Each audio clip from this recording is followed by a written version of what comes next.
That's the sound of me adjusting my cans. Right, because the microphone's in your headphones. Yeah. It is, yeah. It's one of those models. That's how it is. Here we go. Once upon a groove on an old soul tune. I watch the pin move to shape the breakthrough. Who makes moves, maneuver in the right direction? The rest of you get left behind and messed up in the session. I'm not trying to make a difference. Maybe some pocket change. I'm content. Welcome to Drunkcast Live. Yay! Drunkcast Live. I'm Travis. Hi, I'm Dylan. I don't know why I stopped. I forgot who I was for a second. I don't know. It was kind of obnoxious. This is a podcast that takes place in bars and restaurants all over the world, or maybe only in 3 states now. We talk about things that happen over the week with interesting people, and we're very lucky to have a very interesting person on the show. And I feel bad now because I know how I want to pronounce your name. Is it Nathan or Nate? I go by either. I'll take Nathan. Nathan is my general name. You prefer Nathan. Now, is that the .com address or is that the .co address? That is my .co address. Yeah, if you go to .com, you will see the domain, my domain name, NathanEhrmann.com, that has been purchased by a friend of mine and turned into a GeoCities-style website. It is very GeoCities style, and this has to be the header picture because I don't know where this is, but it looks like a very angry subway person. You click on it, it goes to your Facebook page. Perfect. I'll never recover that. I've offered him in the 3 digits of please just give me my domain so I can think that I'm going to be known one day. Is he another comedian or just a friend? He's not. No, he's a friend from high school. He lives in LA. And he bought the domain as a gag, right when I started doing comedy, and I was like, oh, I don't care, whatever, sit on it, I'll buy it back from you one of these days. And here I am, 3 years later. Every time I see him, I'm like, hey man, seriously, I have a couple of George Washingtons. I can buy that domain back. I'll give you all the money I've ever made in comedy. Right. Exactly. 3 digits with a period there. Okay. That's right. 3 digits with a period. Yeah, $3.62. 2 significant digits. Yeah. Right. Sig figs, guys. Sig figs, yeah, sig We're figs. taking you back to science class here on the Drunkcast. We like to keep people informed. Yeah. This first time on the show, so I have to ask you the 3 questions. The 3 questions. First question is, what are you drinking? I am drinking a Shiner Bock. This is, it makes me a basic bitch, basic Texas bitch. Yes, I'm drinking just a Shiner. I'm a beer guy. You enjoy Shiner? I do, yeah. I mean, as far as if I'm walking into a bar in Texas, I can presume that they will have Shiner Bock. I would probably presume they'd also have Lone Star. That's pretty much the 2 that I would order. Unless I'm walking into an establishment that might have a Live Oak or maybe a Hops and Grain, maybe or anything else. Anything or anything at all. Maybe a Budweiser Ice if that's available. Sure. Fancy. No, I generally I'm a beer guy. That's all I do. Sure. Just beer. Shots too? You use shots? I'm almost 30 years old. I feel like, and that probably means nothing now that I'm thinking about it. But I don't know. Not on this show, no. I feel like I just don't do the shots. Every time I do shots, I find myself veering into regret territory. Oh, that means they're working. Sure. Yeah, the last time I did Stone versus Drunk versus Sober, and I was on Team Drunk. Mm-hmm. And I had a gig before that, so it was a dinner theater gig, so I was not drinking for that show. And then I immediately got out and went to a bar and did 4 shots. And I was like, this is going to get me ready to go. I was actually curious about the preparation for it. So you have to show up drunk? You have to be drunk during the show. Drunk is the one, Rob Gagnon, he's such a nice guy. He doesn't want anyone to hurt themselves, of course. And I think drunk is the most dangerous because no one can get lethally high, right? Sure. You can, on weed anyway. But so, yeah, the people who are high, he's not worried about. The people who are sober, he's not worried about. It's really the drunk people, because you can easily, once you get drunk, get, too drunk to function. Especially if you're, on a time crunch and you're I gotta be drunk in 15 minutes. No, I saw a comedian, she went up and did, 4 minutes of a 10-minute set and was like, I gotta go, and just left and didn't even come back later for the show. Was just gone. And I don't know. I think I might have veered to that territory. Sure. I was definitely hugging way too many people. Was it just Rob Gagnon though? Because I know he likes to hug. Rob's a hugger. He's a hugger. But Rob knows I have space issues. But then he was confused because I showed up pretty wasted and was sure. Yeah. So prepped though, at least, right? Yeah, I'm a method drunk. Yeah, I like to find my memories. The second question is, what is your spirit animal? My spirit animal, is Sky Mall. You have to explain it now. So. Oh yeah, I mean, I buy dumb garbage on the internet way too much. I'm the type of person, like, I have that thing that, like, perfectly splits an avocado and takes the pit out. Sure. You know? Sure. And then, like, when a guest comes over, and it's like, oh, would you like perhaps an avocado? And I just want to show these things off. And, like, I get them in the mail, I unbox them, and I'm like, ooh, boy, someone's going to notice this, you know? It's like a lapel pin for a blazer, and then I wear it, and I'm out, and I'm like, you know... For those of you on the radio, you're not seeing me make this face full of boyish joy. It was very joyous. Yeah. And then everyone's like, we don't care, Nathan. We don't care if we show up. I don't care how you cold brewed this coffee. Right. And I don't want just an avocado. Right. Yeah. And I don't care like how easily you made this avocado smoosh toast. Sure. Yeah. Sure. Is it special toast too? Like a special design? I don't have a special toaster. Thankfully, well, not thankfully. Probably regrettably, I need to get a better toaster. I need a toaster. I'm writing down this is a Christmas. I'm pretty list sure now, like so. Brookstone has like a Darth Vader toaster you can get. Of course. You know, being a grown up. By Nathan a toaster. Yes. Got it. Being a grown up like nerd man child. With deep insecurity and too many resources, like a Darth Vader toaster is definitely like I'm the target demo for that. I wouldn't do it though because I feel like I have to be like slightly unpredictable, right? Because like whenever something gets me, whenever I know I'm being directly marketed to, which is how the internet works these days, right? Like I'm scrolling down Facebook and I see like a $300 hat and I'm like, oh no, you don't, Facebook, you know. And then Amazon calls you like, "Hey, I heard you're looking for a hat." We've got a clearance on hats that cost way too much. Yeah. No, I used to live in Japan, and I went on vacation to Korea a couple of times, and to go through like the knockoff markets there and be like, "Look at all these goods." I don't know. So yes, my spirit animal, Sky Mall. Although I've never actually purchased anything from a Sky Mall, so I'm just being completely dishonest at this point. Amazon Prime, let's say that. No, I think Sky Mall works really because it was the first one. It was the first one to fail because everything else did it better. But they're back now. Sky Mall is back. Ish. They're back. They're even better. Is they're it like the Pog form only, T1000. or- Yeah. A bunch of collector slammers. Yeah. My Sky Mall says Hulk on it. That'd be Hamburger Schlammer, I think. Hamburger Slammer. Yeah. Third question is supposed to be unique to you specifically. It'll go into the history bank, says never to be asked to anyone else. And it goes like this. Do you think, as a society, we should forgive Jamie Kennedy for the Son of the Mask? It's been a long time. I think he regrets it. I'm going to say yes. Absolutely, because Bold choice. I don't believe in not offering forgiveness. I mean, there's no such thing as I'm not a death penalty supporter. Sure. I don't think we should put Jamie Kennedy or his career to death. I mean, I mean, it's died for sure. Right. At this point. Right. I mean, I always want to give him props for Scream 2. But no, I think for me, I didn't do a fact check on that because I don't even remember Jamie Kennedy in Scream 2. He was in Scream 1 and Scream 2. Was he? Yeah, he died in Scream 2. Spoiler alert. Sorry about that, guys. Son of a bitch. I know. No, I mean, I hate to start sentences this way, so if anyone wants to punch me in the face later, you have permission, but as a comedian and as an actor, like, I know that at some point someone's going to offer me that shit job, but that's like a big feature that's going to be released or whatever, and they're like, Nathan, we want to typecast you in a silly thing, and I don't know. I don't know if in the moment, I'd be curious. I don't know any stories about this. Like, I wonder if there's another comedian that got the Son of the Mask in front of them and was like, no, not going to happen. Yeah, sure. You know, and like had to wait another 3 years to get an opportunity like that, but is probably so glad they didn't. Right. And Jamie Kennedy probably, you know, his agent handed him that, and he's like, man, it's a big feature. It's going to be a big paycheck.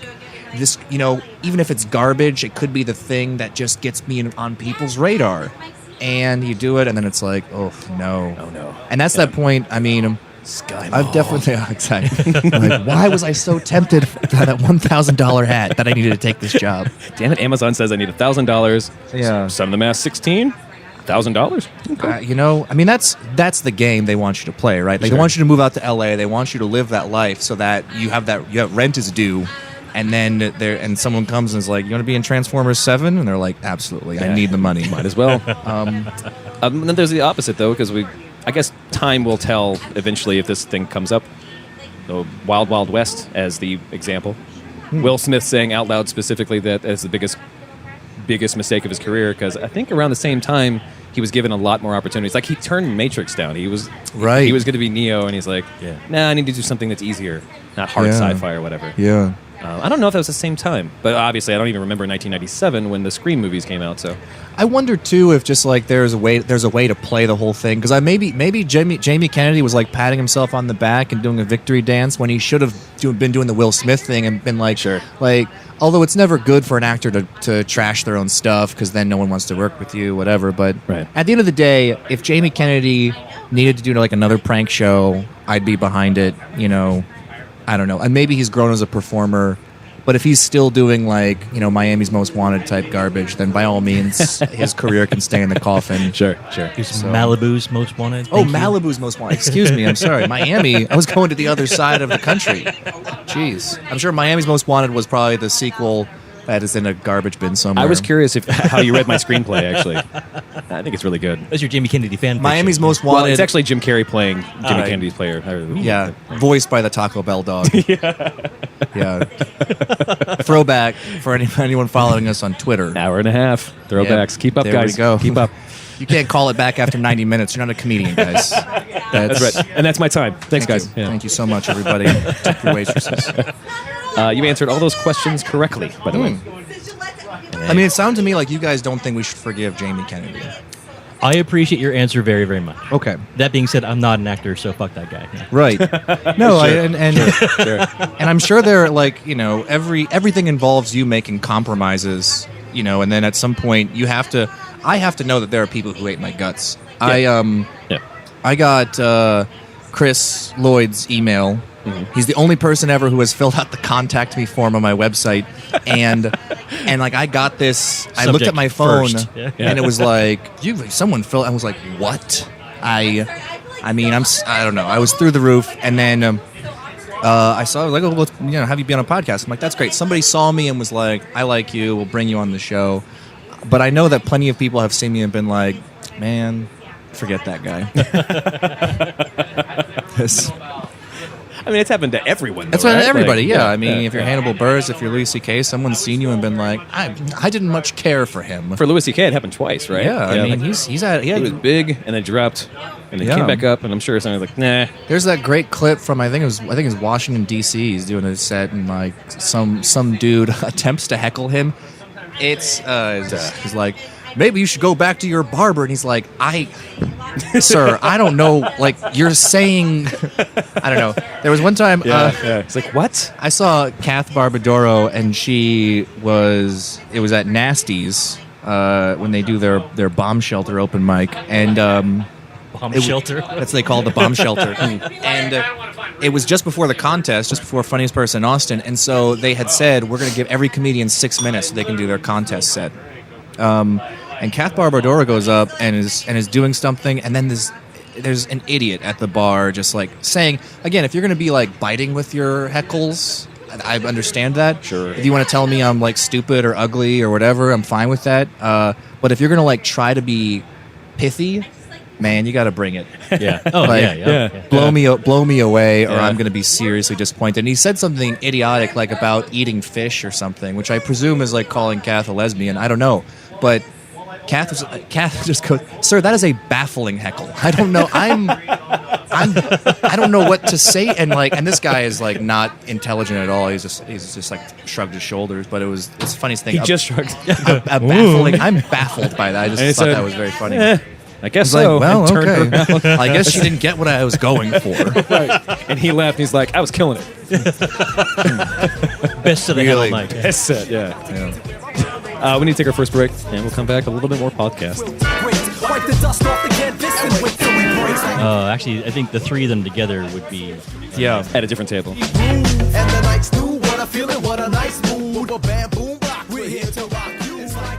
I haven't found my flashlight yet. Welcome back to the show, everybody. Yeah. Segment 2. I don't know if that was for us or not. Things are happening. Nope. Just doing some elbow spots on the table. Just practicing elbows, man. Gotta keep the hearts up. I want to do that like Ric Flair spot where I throw my blazer down and then drop some elbows on it. We can do that. Well, next time. Next time you have a blazer, No. When it's a little cooler. When it's a little chillier, I'll bring a nice tweed coat and drop some elbows on it. Yeah. With elbow patches on it, too. Oh, yeah. We take the patches off first, or is it just going to be the irony of... It's just extra padding, I think. I mean, I feel like if I had to think, okay, if I were dropping one from the top rope with like a good suede patch on it, then it probably doesn't do as much friction as the tweed. So you're just protecting your partner, because that's what wrestling's all about. It's about protecting the people you work with. Maintaining the illusion of injury. You know, you like a good, safe worker. You don't like someone out there who's just, flying by the seat of his pants. Not understanding. Trunks, as it were. Exactly. Yeah. Yeah, you never see those signs outside of a wrestling ring. 14 days since our last injury. They're in the HR department. Well, there's only one guy in the HR department still. That's like a crazy. Yeah, I mean, I'll put this out in the airwaves. I'm a little bit of a mark. I'm a bit of a pro wrestling guy. Not necessarily on like a John Busman level, but like I was actually about to ask you if you. Yeah, me and Buse will talk some wrestling now then, but then he'll just blow me out of the water, and I'm like, okay, I gotta go. So will you entertain it, or you're actually like, hey, let's talk about a thing I kind of know, and you're like, shit. I'll entertain it. Like I never want to be the guy who misrepresents myself about what I do and don't know. Sure. Like I like comic books like this much. I'm doing the crab claw with my fingers right now. About this much. A large crab, about 2 inches. Yeah. Not like arms wide this much, And so I'll talk about it for a minute, and then the moment they're like, "Oh yeah, but so and so when they were writing did this better," and I'm like, "Okay, when they're writing, you've exited my knowledge, and I want to learn because Sure. I want to see you be passionate about something." But but you see me nodding my head, that's me nodding my head at you, not saying I know what you're talking about. Right. Tell me about Right. it. 180 episodes later. Yeah. 81. 181. I lost count. In the locker room, the really safe workers are like super respected. People are like, hey, I did a match with so-and-so and I walked away and didn't feel like I'd been hit with a ton of bricks the next day. Like that's Sure. what you want. You want to be able to work every day. Right. So You got that mystique of the thing, like you're pretending to be against each other. Whereas but you're not actually trying to murder each other. Yeah, you have like a Bill Goldberg who would like beat the crap out of you. Yeah, I heard he was a pretty bad person. Although it was always like 1 minute matches, so who cares, right? Sure. I'll take a beating for a minute, but still, you weren't feeling great the next day. Right. Yeah. Right. Then you have like a Glenn Jacobs, like a Kane, who's out there taking care of you. Oh, is that his real name? Yes. Yeah. He's out there. He's taking care of you, and you're just like, thanks so much, Kane. Thank you, Demon Kane. I'm curious in your 2 inches, the 2 inches of information. Were you following Kane long enough to be upset when he started talking? The Kane unmasking and talking. This is where I start nodding off. Yeah. I mean, I think I'm doing an old Daniel Tosh to see who's going to stop listening to me. Get really specific. I do plenty of like old school, like 1993 to 2001 fantasy booking with people. Sure. I don't know. I would have booked it differently, the unmasking, just because I feel like, WWE doesn't know how to book an unmasking because that's like a very Mexican thing. Like that's Mexico, Japan, they know how to book a solid unmasking. Luchadores. For them, it was more, for WWE, it was more like, let's see, I don't know. I feel like they were Intrigue. Yeah, it was. They wanted more drama with it, but it needs to be, and they need to be more cartoony with it. Where like the guy gets his mask taken off, and it's like Samson losing his hair, like all of his power is gone, like this demon from hell. Yeah. And also he had the weird like half shaved head, and it was like, all right. Yeah. In high school, I was really into it. There's the Steve Austin days. Right after The Rock came back as a good guy, that kind of thing. But when I was younger, I loved Glow way better, Gorgeous Ladies of Wrestling, because it was all stupid. Yeah. Like this one girl, she's down for the count, and then someone comes out with a car battery and like plugs her in, and she undulates and gesticulates, and then she's back ready to fight. She beats him up. Like that's the kind of shit. But I never even, for some reason, even mentally, I understand it now. Never thought there were writers for any of this. Oh, yeah. You were like, what would possess somebody? Like, how are you plotting in the back? And you go, okay, I know what I'm going to do. Right. Not a chair, not a baseball bat, car battery. That's what I need. Right. Also, I need like 17 fluorescent light bulbs. Yes. I think generally comedians and TV writers and all these people, like, they love that serialized fiction that comes with like comic books and pro wrestling. Because you have to do the retcons, you have to do the stuff that keeps these characters alive, and then there's a spectacle to it all. Yeah. I don't know, it's fun. It is fun. And it's fun. It's fun when you get cerebral about it too, because then you can always zoom out and be like, we're grown men talking about other grown men doing this sort of like meaty, sweaty dance with each other. Hey, leave the internet out of this, seriously. Are grown men trying to defend against other grown men about grown men wrestling and how it's not real or not? Like, but it's all the same. I mean, you know, it's the same thing as TV. Look, Gregory House is not an actual human being, for example. Yeah. Like that's an actor, and he doesn't. He's not even from America. You guys know that? And he's also faking having a full head of hair. Yeah, really? Yeah, he's a giant bald spot. Hugh Laurie has a bald spot. Oh, he wore a patch. That's more of a as House bummer than anything else. Yeah. That's super uplifting for me. I've always thought that the moment my hair starts going, I'm just going to give up. Like, because right now, you know, I hate to sound like a piece of shit, but this is the moneymaker, guys. Like, if anyone wants me to do anything, it is because of this mug. It is not because of the pithy observations I make about the world. Ugh. Well, I can't say anything about that because I'm not hiring anyone to do anything except for be on the podcast, and no one can see how your hair looks. That's true. I guess this is my one ray of light. Like, Nathan, we want to hear your voice, we want to hear your opinions, but we will make sure we put a photo of you out there as well. Just the top of your head. Just give the ladies something they need. The ladies on Instagram. Yeah. The ladies of Twitter. I don't know. Have I gotten any prom date requests yet? No, unfortunately, no. Zero. I did want to. I don't know. As I was typing that, I was like, "Is that creepy?" Nah, it's a joke. It's a bit. It's all for the bit, guys. Well, I actually had that moment in time. Actually, is it creepy or is it a bit?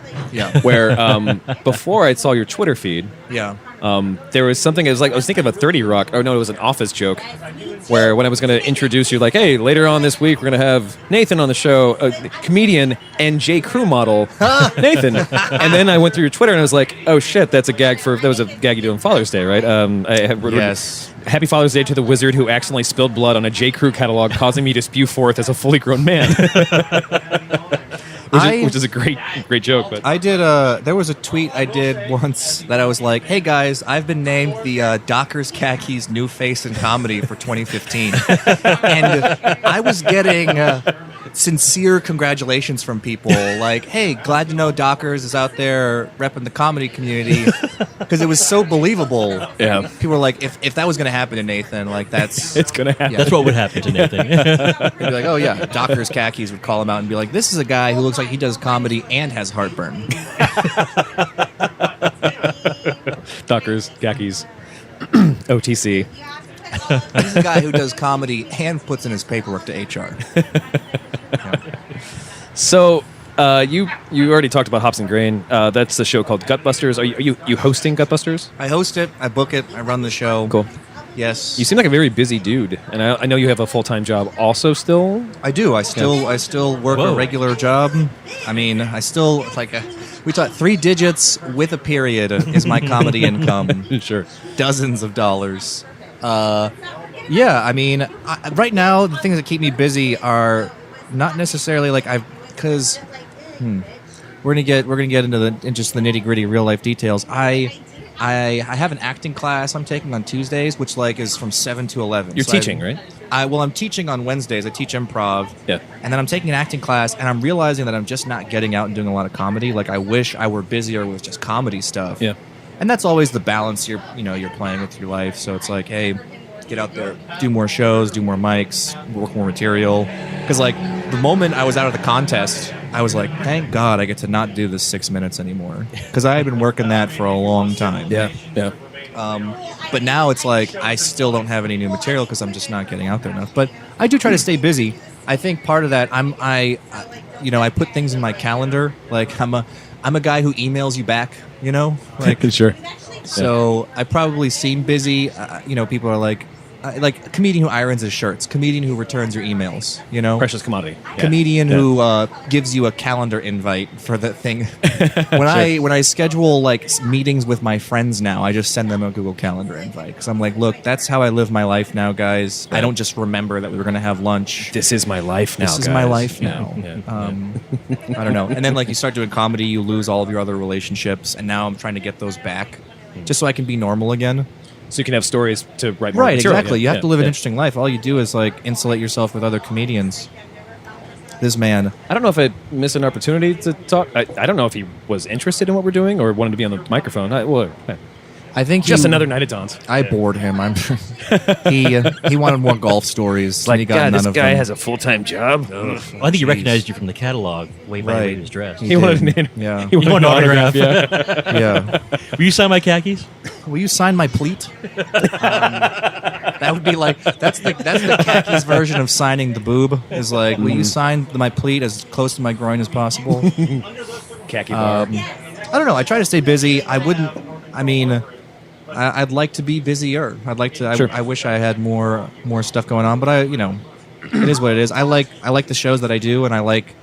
Hops and Grain has been getting really fun lately with more and more people coming out, and as long as it's fun. I mean, every now and then you get booked on shows. I mean, I was talking with somebody recently about like the difference between doing the work and like just doing something, and like I don't know. Sometimes you have to do a little bit of both, but I definitely want to like minimize the amount of time that I'm just out there doing something. Like when you get booked on a show and there's like 5 people there, you know, and it's like, am I doing the work right now? Like. I mean, yeah, maybe you have to challenge yourself to entertain 5 people because that's probably harder than entertaining 50 people. Sometimes, depends, but yeah. Well, because you can see them all. They're not a crowd anymore. They're like, and one of them you might know. Yeah. At that point, like taking out a feather and telling everyone to take off their shoes becomes a reasonable possibility. Sure, yeah. All right, get on stage with me. Yes. We're going to do some stuff. Right. And do some new alt bits I've been working on. It's basically a little feather under the foot. Right. Yeah. So teaching a new movement, doing improv new movement. You have a sketch thing that you're writing and taking seriously. Taken seriously, unfortunately. I don't know. This is the official announcement. We can skip that if you want. I don't know if that's on my bio anymore, but no, we. I was just thirsty for information about you, really, because we parted ways, taken seriously. That happens in comedy, right? You have these collaborators, and then everyone's like, we want to work on our own thing, and then sort of drift apart. But they're all still fine folk. They're all around still. None of them are dead. That's good to hear. Yeah. That was actually my follow-up question about Yes. the taking some. Which one of them died? Mm-hmm. Who's? Yeah. Any of them? Because I got a lot of money running this. No. Okay. Well, I guess I guess it can be really difficult to be so busy and to try to write new material, but also to do so much.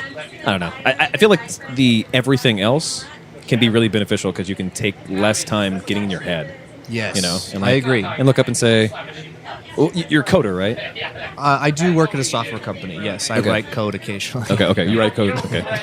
And you've been here since 2012. Is that right? Yes. Yeah. You were South Carolina to I was South Carolina to Dallas, to Austin, to Dallas, to Japan, to Austin. You teach in Japan? I was an English teacher. Yeah, I was a wow. I was a clown, basically. That was really like my beginning. Well, I mean, I guess if I feel like if I looked at my comedy journey, like what got me.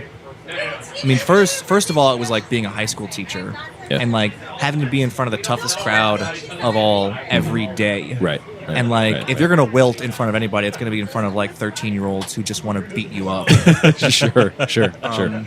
And I was a high school teacher for 2 years, and then I went to Japan. I was an elementary school English teacher, but like not in any real capacity. I was basically just there as like a human stereo. What prefecture or? I was in Oita, which is down in the south, down in Kyushu. Okay. Super small little. I mean, I call it the Topeka, Kansas of Japan. Okay. Like big enough to be on the map, but like not big enough for anyone to care about. Right. It was a nice little. It was a good gig, and I mean, it was easy living out there. And again, it's just like living life, getting stories. I don't know.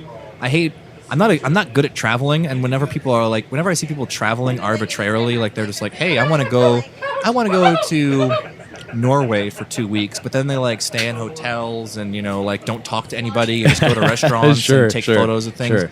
And I'm like, that doesn't appeal to me at all. Like even when I went on vacations in Japan, because like I speak Japanese, I was able to live life there. Right. Whereas, I would go to like Korea or China, and it's like, well, now I'm just a tourist. Now I'm just eating food and walking about. I'm not really living life. But when I was in Japan, I started hosting bar trivia for all the other English speakers Not at a bar. And that was, I think, like my beginnings in comedy of like having to corral drunk people, entertain them. Sure. And I made a decision. I was like, when I go back to America, I want to try comedy out at least. Which thankfully I came back to Austin, which is a fantastic comedy town. You came back here for UT, right? Or well, I just came back here because I was like, I don't know where else to go. I was like, I can go anywhere. You know, it was a reading rainbow moment, if you will. And I was like, yeah, I'll come back to Austin. And then I really had no idea. Even if I had gone to Crested Butte, Montana, I would have tried to do comedy somewhere. Mm-hmm. But I came to Austin, and just luckily it was all here. I don't know Crested Butte that much, but I do know they have a very good comedy scene. So yeah, they have Big Sky out there. Yeah, mm-hmm. I don't know if that's in Crested Butte, somewhere in Montana. Billings. How far is it from each other, really? Really, yeah. Do you still remember a lot of Japanese? Nihongo? Chotto. I mean, if I had to, I could probably say I could speak very politely, but I don't know. It's definitely been a while. Definitely been a while since I have needed to say anything in Japanese to anybody. And like, I'm never going to do that to show off. I'm never going to go to a restaurant and be like, "Excuse me, ma'am, do you mind if I order in Japanese?" Sure. Harpoon to the chest if I did that. Sure. Hopefully. Yeah. Let's take another break. All right. Yeah. And we'll come back. I think we want to keep that one on the no list. Yeah. Sure. Perfect. That's a no fly.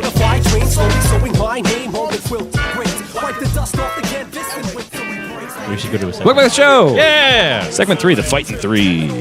We're fighting all right. Which is, again, not about fighting as much as it's about the spirit of the Drunkcast and our football team. Or whatever. This is a segment we like to do with comedians called Explain Your Tweet. Okay. I grab a 3 tweets. I'm excited about this. A smattering. A metric smattering. Yes, a metric smattering. To ask you, where were you? What were you thinking at the time? Mm-hmm. It's also a way for me to laugh again. It's stuff that I've been reading. So, let's see. We'll start on Oh Snap, classic Santana records. This third-floor apartment balcony party is getting started. I don't know if that tweet got a ton of love. That sounds self-explanatory to me. Right. Well, living in the domain. The domain is is a kind of a nicer area up north, which is primarily populated with old people and probably on the younger end of the domain spectrum. Sure. And so you definitely see like a lot of kind of lame Tommy Bahama parties starting. Like, oh snap, someone got the frozen margarita machine out and it's getting turned.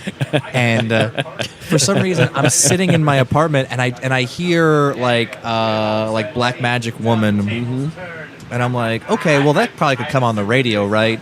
And then I hear like another probably not the next track in that album, but I think they're definitely listening to a best of, because I hear another popular like shallow cut from Santana, and I'm like, somebody just said, hey guys, you want to know how I get the party started? I put on my Santana records and we just go from there. Yeah. Oye, como va? Yeah, I don't know. I think one of the funniest things, one of the most absurd things to me is the way that people are like, well, and it's also like very charming when someone says in a totally unabashed way, like, this is my jam, you know?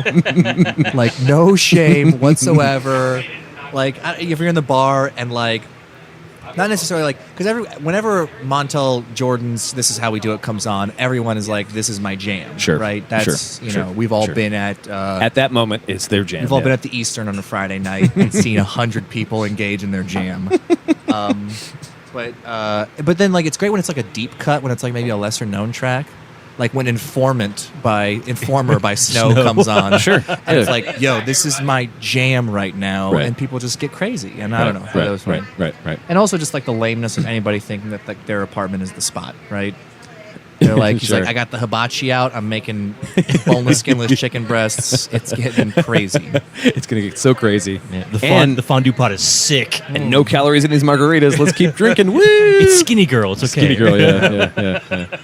I almost didn't want to ask you the tweet specifically until I heard you were at the domain. It was like, this must be a real thing. This is a very real thing, yeah. Because I know, especially in the Twitterverse, an idea pops up and like, all right, let's create a narrative in 140 characters. Like, is this real or not? But like, yeah. I don't think I have a Twitter voice yet because there are accounts that I really like because there are people definitely just narrating their lives. I disagree with that actually, but go on. Oh, thank you. Yeah. Well, we'll give you a kiss later. It's a fighting three. I think I love Kath Barbadoro's Twitter because she's clearly like narrating her life in her voice. Yeah. And it's totally observational. Like me, sometimes I'm putting something in and I'm like, Nathan, this is so constructed and terrible. And I mean, if it's funny, it's funny. I like it. And I mean, yeah, it's an incubator for ideas. But I don't know. I don't necessarily know if I have that voice yet. I mean, I think the Doctor's Khakis tweet, the J. Crew catalog tweet, those are like inching on my voice, right? Where it's Sure. Yeah, Nathan, fancy dude, Sky Mall, spirit animal, done, right? Well, the next one actually, the next two are actually pretty related to that. I will John Henry any machine with a 10 keypad. Well, I do work in a software company. Yeah. I do have a 10 keypad on my keyboard, and I'm pretty damn proud of the work I get done on that thing. I'm in an Excel spreadsheet, and people are like, I don't know. I personally am pretty proud of my WPM. And That's words per I don't minute. know. If you, Yes, yeah. for those of you out there, Yeah. for someone who didn't do Mavis Beak and teaches typing, for those of you under 22, I don't know. I was sitting there and I was doing this, and somebody literally looked over. I have, of course, being a software dweeb, I have a keyboard with mechanical switches in it. Yep, So it's of very course. clicky. It feels nice. Great action. Yeah. Wonderful pushback. Yeah. And I'm sitting there working on something, and I'm going at a good clip, and someone gave me the look of like, hey, he's doing work, and I was like, oh god damn. Yeah. and I was like, put me up against any machine. Let me race somebody on this 10 keypad. I was in my zone. Don't mess with me in my zone. The John Henry of data. And, Yes. Yeah. That's very good. The last one actually is very related to. You said before, just called someone's lawn a topiary disgrace. And that pretty much sums me up. Yeah. No, I was in San Antonio, and Even better. I like it. I was in San Antonio, and I was walking to a restaurant near where I was staying, and yeah, I was walking by and I looked over and I'm like, it was a lawn that had some very structured bushes in it, Yeah. but that were clearly not being kept well, right? Like if I had good, a topiary like that in my lawn, I'd like to take care of it, and I called it a topiary disgrace, and I was like, that probably sums up who I am, like slightly judgmental and also cognizant enough to know Sammy. the word topiary. Well, sure. Yeah. Yeah. You nailed that for sure. Yeah. Why were you in San Antonio? I was on a day trip with my girlfriend at the time. Okay. It was a little getaway. What did she think of this this moment? She thought it was very funny. She was like, "That's on brand for you for sure." Like, you're a guy, because like it's one of those things. Like, as a guy, if I walked up to another man who clearly didn't care and was like, "Hey man, nice pleats on your pants," and they would give me that look like, "What?" Like you, like, yeah, I get it. You're judging me, and I get it that you're coming from this place of like knowing what you're talking about, but I don't care. Sure. Yeah. Like, that's not cutting me in any way. Where it's like if I went to someone's like, "Hey man, I don't know if you know this or not, but your lawn is pretty disgraceful." In Texas, those are fighting words. Yeah. If like I walk into other people's apartments, like my apartment is definitely very American Psycho, like just everything. All white, Huey Lewis posters Yeah, everywhere. exactly where it needs to That be. sounds nice. Like a house that doesn't look like anyone lives in it. Right, exactly. It looks like a hotel room. Yeah. Like you walk into the apartment, you're like, this is a hotel room. And Sounds great. and I keep it that way, very meticulously. And I can imagine, and I walk in other people's apartments and I get anxiety. Yeah. Like if I, especially when I see clutter, when I see like dishes in the sink that have been there for more than 3 days, and I'm like, Sure. And yeah, I walk by someone's lawn. I'm like, you have this beautiful lawn, and you could be showing the whole world how much better you are than them via this lawn, and you're not. Especially bushes. Yeah. Because you can have grass, you can Yeah, have you anything can. else, but like bushes, like, come on. Yeah. Bushes Sure. demand to be shaped. Yeah. What shape would your bushes be in? In which shape? I'm thinking like a full 3D recreation of Star World from Super Mario World. Excellent. Like the secret map. Sure. That's intricate. Yeah. That'd probably be what I'd go for. Okay. You need a lot of scissors in your hands to do something like that, I think. Right. Yeah. I've got a friend. You have a His friend? name is Nicholas. Nicholas Scissorhands. He is the cousin. He comes at a much lower booking. Sure. Coming next summer. Right? Yeah. Nicholas Scissorhands. Nicholas Scissorhands. Well, you answered all those questions correctly as well. Perfect. I'm on a roll on the Drunkcast. You're kicking ass, yeah. Has anyone ever gotten a question wrong where you're like, I'm sorry, but Only Martin Urbano. Martin Urbano, yeah, was like, Martin, you answered all these questions wrong. Just the one, and that's all it took. So. You were entirely too adorable. We're gonna have to put you in jail for being as cute as a button. And Don's actually does have a jail in the back. So. Of course, this looks like a bar with a jail in it for sure. Have you been here before? I've been here once, and it was for the CFO of the company I work at for his birthday. Yeah. And it had that vibe, it has the vibe it has now where it's like, I think it's kind of old saloon style, there's a live band in there right now. There's a good dance floor, a proper dance floor. There's a proper dance floor, yeah. That you have to juke and jive around when you... Right, yeah. So, just once here at Don's Depot. Well, welcome back then. It's like, I think it was welcome back the first time I came because it's like I never left,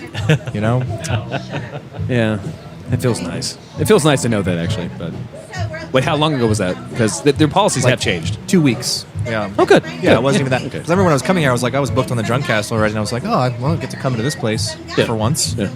And I was a little sick at the time, so I didn't proceed to get shit-faced. But now I'm all good. Now I'm in proper, getting blotto shape. All right. So it's time for shots then, I guess, yeah. Right. Let's rip some shots, guys. I want to hug people before the end of the night. Well, if it helps, I will not enable you for the hugging thing. Shots for sure, but not hugging. Yeah, not hugging, yeah. I'm a pretty jovial drunk until I get like past a certain point, and then I'm what I call a fantastic drunk. Not because I am being fantastic, but because I'm living in a fantasy world. Okay. Like I'm like Fantastical. High fantasy. Right. Right. I'm like, oh, come, you have my axe. Yes.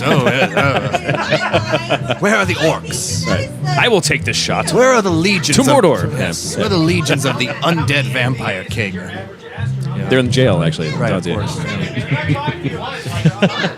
Basically, when I get drunk, it just turns into a giant, reenactment of Ernest Scared Stupid. I just start throwing milk on everybody. Miak. Yeah. Right. Yeah. Yeah. Wow. Yeah, that was a deep cut. Yeah. That's a deep Jim Varney cut from the Drunkcast. Jim Varney was a weird... Ernest P. Worrell. He was a good guy. God rest his soul. No longer with us. But that's a really weird campaign to look at over time. It's weird. It's like Flow from Progressive should be in movies now. Because Ernest P. Worrell came about via commercials and then got his movies. Brahms ice cream stores. Yeah. It's like Flow from Progressive should be a movie property now. Is there enough of that? I mean, they tried the Caveman TV show. The Caveman TV show, the Geico Caveman, and that did not work. No, oh boy. I think people now like more irony. They don't want to be like actually sold to. Sure. So it's not like, too. Yeah, it can be so averted. I think an ad property could still get a good TV show. I'm trying to think of a really good one. Any cartoon we've ever known? The Noid. The Noid deserved everything he got. Yeah. The video game, Yo Noid. God, that game sucked. Yeah, it was bad. And I read kind of recently that the reason why they stopped the Noid campaign was because there was a person who sued who actually had either the first or last name of Noid. His name, yeah. And he sued because people were trying to actively avoid him for whatever reason. Like his name was Thomas Henry Edward Noid. The Noid. The third, hyphen Noid from a previous marriage. Yes. Well, the Chicago Noids. I'm a 10th generation Noid. And I do not respect the way they're handling it's a Swedish name. It's a proud Swedish name. No, I feel like Flow from Progressive, I think, could carry a TV show or a film. Yeah. Who else? Wait, in like the Clumps way, because that's been the big thing they've been doing recently, where she's playing all the characters, or like. I don't know. I mean, pitch me your best Floyd television show. My best Flow from Progressive television show. Yeah, not Floyd. Yeah. So let's see. So some things we probably should know about Flow from the commercial. Are you trying to? I did the same thing. Flow. I know, yeah, because we talked about the Noid and Flow. Yeah. Floyd is the son of Flo and the Noid that she doesn't know from a previous marriage. Yeah. Oh, there's your plot. Mm-hmm. I think Flow from Progressive So it should be a classic, like working woman supporting a child, and maybe like kind of a think Grounded for Life. Okay. And then That's with Donald. I can't remember his name, but so like that's like you have a good ne'er-do-well sibling, and I'm thinking played by like a Bobby Moynihan type. And he's in the house too because he's hard on luck, and so it's her coming home from commercial shoots, like no, and it's totally meta. Sure, like of course. She's not Flo from Progressive. She doesn't sell insurance. It's the actress who plays Flo from Progressive, whose name is also Flo, who takes her name tag off, and then it turns out that she's not this big character in real life. She's just a regular woman trying to make it all work. And I don't know. It's very empowering. She has a kid in school. Yeah, I don't know. See, I was going to go with the movie pitch where Flo is a private detective. Ooh, like a Russian private detective? Like she's a counter agent? Sure. We can figure that out in post. We really Michael Bay'd that really quickly. But yeah, that got real Roland Emmerich like. So she blows up an entire state. Sure. I'm just saying she has access to all those insurance files. True. Yeah. She can do research on people. Flo from Progressive PI. She's actually a claims adjuster. Yeah, there you go. And she's finding the fakers. Yeah. Ooh, I like it. And then she's putting setting them traps down for it. Yeah. with a lot of tude, just like like big character, big tude. You said your car was totaled. I say otherwise. Yeah. there's just one more thing.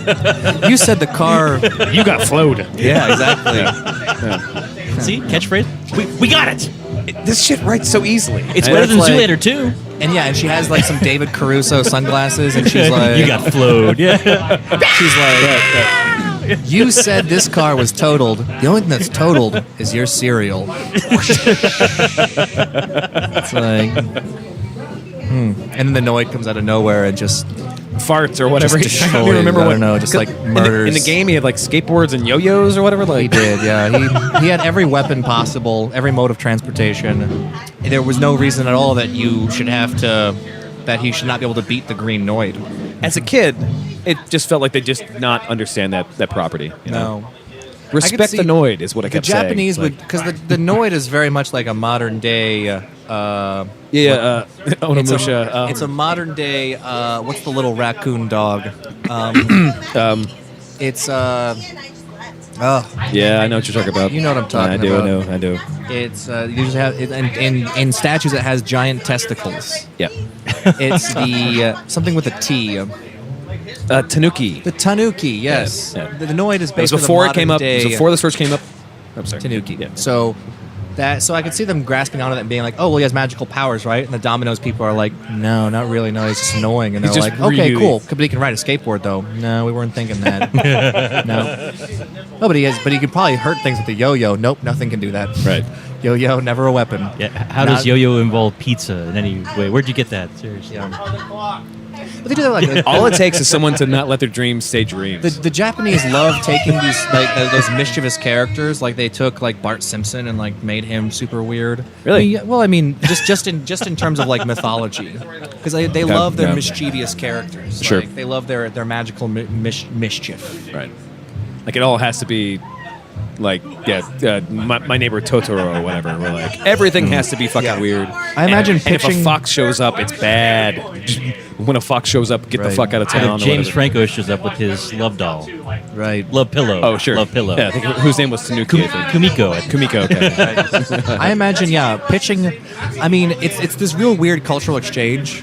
Because I did a sketch once at the New Movement that was written by a very funny comedian that involved Disney was like, hey, we've appropriated plenty of cultural stuff for our movies. We're looking at Japan now. And so they're talking to this professor of Japanese culture or Japanese literature. Yeah. And they're like, pitch some legends to us. And he's like, well, there's the Tanuki. And he's like, he says, oh, he's very mischievous. He's causing trouble. Also, very well known for his giant testicles. You can see him here in a photo riding his testicles like a boat. And then I played the Disney exec who had to come up with the pitch. And I was like, well, you'll have a ball with Tanuki. Sure. And then they did one with the Kappa, which is a little river imp. Yeah. And Like it was basically... turtleish, right? Too. Yes, Or- kind of looks like a turtle. But the goal of this myth is to get kids to not take a dump in the water, Because the idea is if the kappa catches you, he'll reach up into your anus and rip your intestines out. Oh, Right. Wow. They're a very butt and genitals focused culture. Right. Butt people. Concho, man. Concho. I remember Concho. For those of you out in Radio Land, Concho is where kids try to sneak up behind you and do a little double gun thing up your butt. That's it. That's the nature of the game. There's no winners, there's no losers. There's just victims. We're all losers. Yeah, they're all victims. Let's take another break. We'll come back and talk more Japan. All right. Yeah. Bye. Wipe the dust off the canvas and wait till we break. Thanks for the B+. Yeah, exactly. You get the gold star for effort. Feeling what a nice mood. A bam boom rock. We're here to rock you. It's like, damn, what a vibe. Woo. I got my old soul shoes. Welcome to the show, everybody.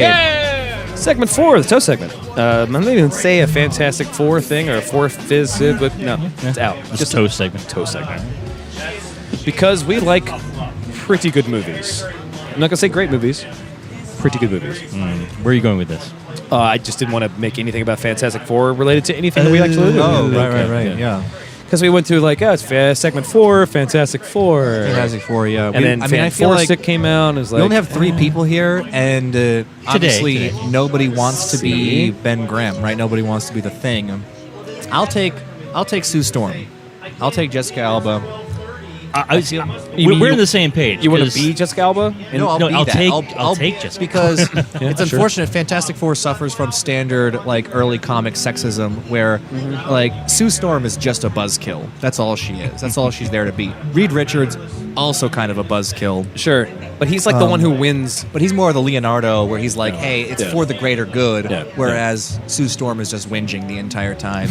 You've got Ben Grimm, who's just the pugilist, and then you've got Johnny Storm. Johnny, who's the ego. Who's just the ego. He's Yeah. the football star. Yeah. Chris Evans, of course, I think plays that well. That was his early career. It was all. No, you've already. You can stop right now. You've already won. Okay. Because when Travis said Fantastic Four, you went to the right Fantastic Four. Yes. The Chris Evans version. And not the Fan Four Stick. So you and I are good now. Right. Okay. I don't know when they said Lawrence Fishburne was going to voice the Silver Surfer. I was like, I don't know, I can get into this, maybe, and I certainly couldn't. Yeah. in 2 years reality. later. Yeah. Colossus Sorry. is not a fucking cloud, bitches. I'm sorry. I just don't. Yeah. No, when they Galactus Yeah. as a cloud. Galactus. Yeah. And I think also, and then obviously the gritty reboot. Fox just hasn't really we've never figured out how to do the Fantastic Four, and I was talking about this at work. It's very easy. It's because nobody can figure out how to do Doctor Doom, and here's how you do it: you Right. don't do an origin story. No, of course. Yeah. It's the reason why just- Spider-Man's going to work out now. Yeah. Because they're not wasting the time on the origin story. Yeah, it's just We I'm just know. It's Doctor okay. Doom is one of the most ridiculous comic book villains ever. He has every power you can imagine. Yeah. At times becoming the most powerful being in the universe. And also one of the most important in the universe Yeah. because he saw the future and realized the only way that humanity's happy is if he's the fucking ruler. exactly. And so he's struggling with the fact that he can't explain it to anyone else. They're like, no, you're a villain. He's like, no, I have the answer. And they're like, Yeah. beat you up. I'm going to twist you around. Then Grimm's going to punch you into the sun. Yes. It's Yeah. clobbering time. It's a character if you try to do because they've always tried to do his origin stories, and it's always the case that somehow these two are the Fantastic Four and Doctor Doom are originating together somehow. sure, yeah. And it's like no, that's just have literally all you have to do in a film is in the first 5 minutes have some news report from Latveria that's like Doctor Doom still being crazy and magical. Done. Sure, that's sure. it. Look at his We've- mask. yeah. Whatever. We've established it already. We will never hear another word about how he came to be. Yeah. And then you just I don't know, but. No, I it's always true. get it wrong. No, keep going with it. That's No. When we don't have special guests on the We're- show, we're all in agreement. We're usually talking about these kind of things. Right. Because, but I think the real truth here is and we've talked about this before. You just can't do the Fantastic Four because it's hard. They're too fantastical. it's a stretchy guy, and then the dude is on fire, and then a rock person, and then no, this isn't the fucking 40s. Some of the characters actually has to kind of give a shit, or the story has to be at least a little bit more intriguing than that. And so just let them be side Right. characters in the Avengers universe, or Right. whatever. I agree. I feel like Reed Richards can always be that great third place scientist. Sure. Because no one's gonna out scientist Tony Stark. Reed Richards is Well, smarter. Okay, so I did like how you have they got Bruce Banner, the scientist. Sure. Yeah. Where it's okay, because Yeah. he is a good scientist. He and Tony were kind of bouncing number one, number two. Good enough to nuke himself. Yeah. Yeah. And then Reed Richards I think is out there to be smarter. What you really need to do is get the kid in there. get the Reed Richards Sue Storm kid who can like bend reality. I'm not familiar with that because. Okay. Yeah. Basically, that's the 2 inches. We're doing the crab claw. We're outside of the crab claw. Yeah. Basically, like the ultimate plot device in Marvel is the child of Reed Richards and Sue Storm, whose name I can't even remember. But basically, the kid can just do whatever he wants, bend reality, create new universes with his mind, and I don't know. It just seems like a really good plot device. Franklin Richards, yeah, and it's that great like what is it, Saint Elsewhere, where you can just have everything live in a snow globe at the end of it all. Universe. Yeah, this Tommy Westfall universe. Yeah, yeah. What's your favorite of the Marvel reboot movies? Man, I'm a huge dweeb for Guardians of the Galaxy. Yeah, because yes. Do you like Star-Lord more than you like Chris Pratt? So Chris Pratt or as Star-Lord? Yeah. Or you're like, I love Star-Lord, whoever plays it's fine. Like I like the Chris Pratt. I mean, I like him and Paul Rudd so much, like the playfulness they bring to those characters. And even like Chris Evans as Captain America. Like, I feel like, I mean, all the leads are great in those films. The only one I'm really kind of worried about at this point is, I mean, going into the next generation, the phase. Yeah. They're going to get these like super heavy guys like Doctor Strange, and you've got Black Panther, who you saw a preview of in Civil War, right. And it's like, is this, when we get the standalone Black Panther movie, it seems like we're going to be getting this like super heavy like lead, and right now all of them have been so playful. You've got, right. I mean, even like Tony Stark has. So it's getting closer to the DCU than it is. The Murderverse. Right, the Murderverse. Well, if it goes to Netflix, it can work. Yeah. I haven't watched some of the Netflix stuff. I haven't watched Jessica Jones. I haven't watched Agents of S.H.I.E.L.D. or Daredevil. Well, I'd say Daredevil and Jessica Jones first. Okay. If you like comic books, like go to Jessica Jones specifically. Then Daredevil first season 1. Don't worry about season 2. I like season 2, but to not distract too much. But, But Guardians of the Galaxy it's whimsical, right? It's whimsical, and it's built around music, which I think is great. Which really strikes a chord with me. And then it was just so playful and silly. I can't say it's like been one of my favorite rewatches because I think because it's I don't know, not super plot driven. Yep. But I don't know. It's something, when I watched that movie, I think that was a movie that really made me want to like move forward as an entertainer, because I'm just like, I could be this adorable, maybe. Sure. Give me that wardrobe, and I think I could dance around. I think it starts with a mostly naked, really ripped ab picture on Instagram, and you're golden. Yeah. Well, I think you got the hair Well, already. first you working at Cheddar's or wherever he was working before Chris Pratt was. He was at The a van. bubblegum shrimp company. Bubblegum Shrimp, there it is. Yes, Yeah. he was discovered by Ray Don Chong. Yep. Wow. And A name no one has said in years. Right. Well, there's something.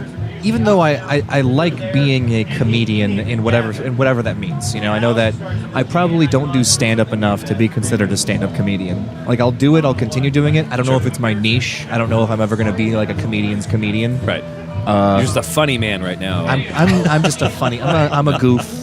I'm a goof man. A troubadour. Comedy troubadour. Yeah. I like it. But I mean, I think I could see myself being someone who has enough entertainment and charisma to like maybe carry a character like that. Yeah. So that's what I'd like to be. I'd like to be a character who's like kind of silly, kind of goofy, kind of charming and playful. And then whenever problems come his way, he just flashes that megawatt smile. It's going to be cool. It's going to be fine. Third act. That's literally it. Yeah. So what I hear is you're going to be Flo's love interest in her movie. No, I mean, Flo, Sure. Yeah, Flo from Progressive, she has to get teamed up with a no-nonsense, I'll be Actuary. the Battle Creek style. I'll be the Murtaugh of that partnership. I'll be the guy who's like, Flo, I'm getting too old for this shit. yeah. Sure. Yeah. We're too well insured for this shit. We've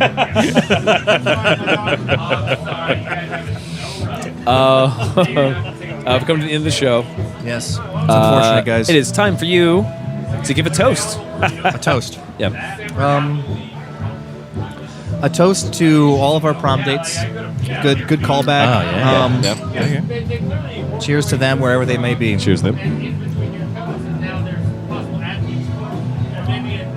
Thank you so much for coming to the show, man. Yeah, absolutely. Thank you so much, guys. It's been super fun. Great to meet you in general. Give us some plugs. Right, of course. Well, my number one show that I really enjoy is Gutbusters at Hops and Grain.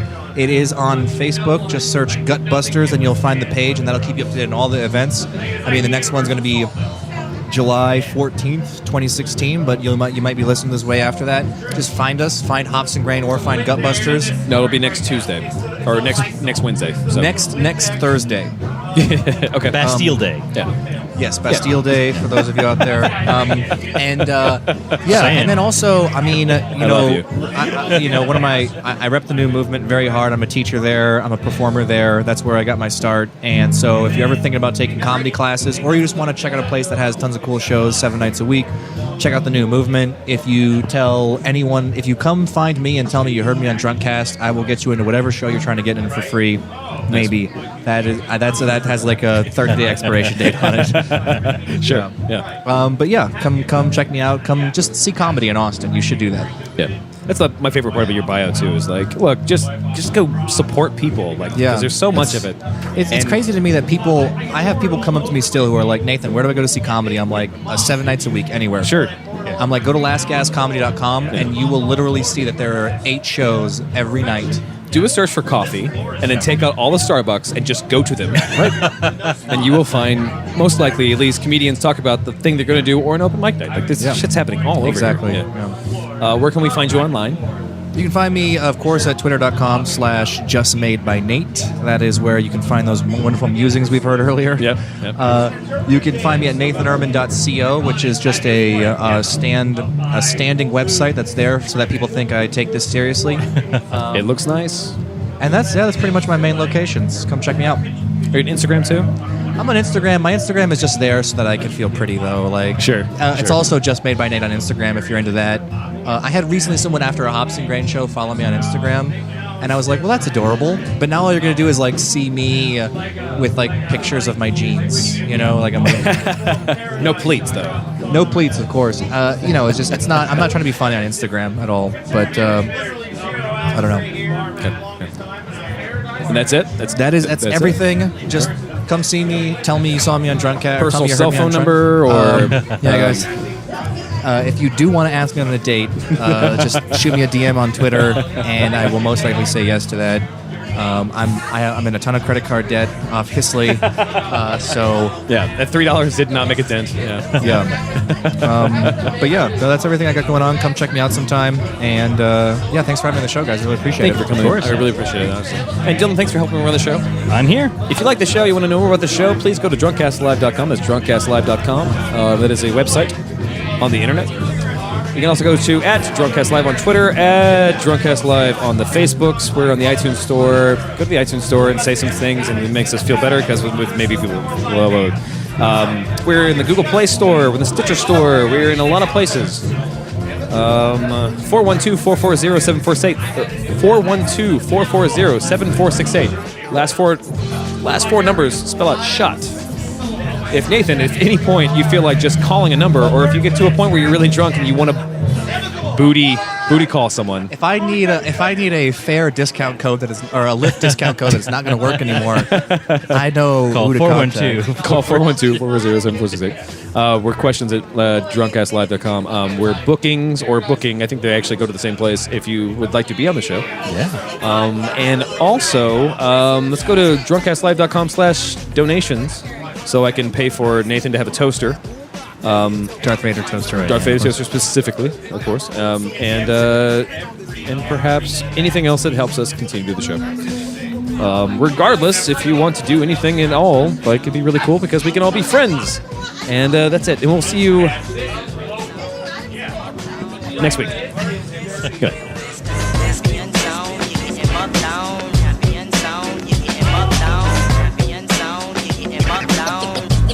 To let you know what the deal is. Like, I'm not a psychiatrist, but if you're talking and something else louder than you is like someone else with a microphone is talking, and your first instinct is, oh, well, I should talk louder to be heard. Sure. I might diagnose you as a piece of shit. I don't know. Like.